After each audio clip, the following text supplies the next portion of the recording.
வடசென்னை பட நடிகர் வீட்டில் நகை மற்றும் பணம் கொள்ளையடிக்கப்பட்டுள்ளது. பீரோவை கள்ளச்சாவி போட்டு திறந்து திருட்டில் ஈடுபட்ட நபர் யார்? நடிகர் அளித்துள்ள புகாரின் பகீர் பின்னணி என்ன? தனுஷ் நடித்த புதுப்பேட்டை, வடசென்னை உள்ளிட்ட மெகா ஹிட் திரைப்படங்களில் ஸ்டண்ட் மாஸ்டராக பணியாற்றியவர் அன்பழகன். பின்னணி நடிகராகவும் நடித்து பிரபலமானவர். குலதெய்வ கோவிலுக்கு சென்று வந்தவருக்கு பேரதிர்ச்சி காத்திருந்தது.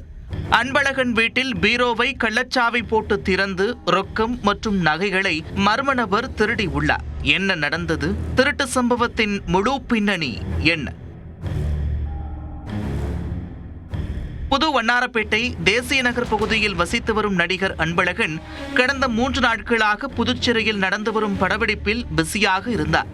சம்பவத்தன்று வீடு திரும்பியவர் சென்னை அடுத்த புதூரில் உள்ள குலதெய்வ கோவிலுக்கு குடும்பத்துடன் சென்றுள்ளார். பின்னர் வீடு திரும்பியவர் கதவு திறந்து கிடந்ததை பார்த்து அதிர்ச்சியடைந்திருக்கிறார். உள்ளே சென்று பார்த்தபோது பீரோவின் கதவை கள்ளச்சாவி போட்டு திறந்து அதிலிருந்த 3,40,000 ரூபாய் ரொக்கம் மற்றும் 3 சவரன் தங்க நகைகள் திருடு போயிருந்தது. குழந்தைகளின் கல்வி கட்டணத்திற்காக வைக்கப்பட்டிருந்த பணம் திருடு போனது தெரிந்து நடிகர் அன்பழகன் சோகமடைந்தார். இது தொடர்பாக புது வண்ணாரப்பேட்டை காவல் நிலையத்தில் அவர் புகார் அளித்தார். புகாரின் பேரில் குற்றப்பிரிவு போலீசார் வழக்கு பதிவு செய்து விசாரணையை தொடங்கியுள்ளனர். கைரேகை நிபுணர்களை வரவழைத்து பீரோவில் கிடைத்த ரேகைகளை சேகரித்துக் கொண்டனர். பீரோ சாவியில் ஒன்று கடந்த 1 மாதத்திற்கு முன்பு காணாமல் போயிருந்த நிலையில் திருடப்பட்ட இடத்தில் அந்த சாவி கிடந்துள்ளது.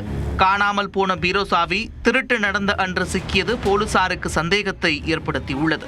இதன் மூலம் வெளியாட்கள் யாரும் திருட்டில் ஈடுபட்டிருக்க முடியாது என்று யூகத்திற்கு வந்த அதிகாரிகள் நடிகர் அன்பழகனின் நண்பர்கள் மற்றும் உறவினர்கள் மீது விசாரணையை திருப்பியுள்ளனர்.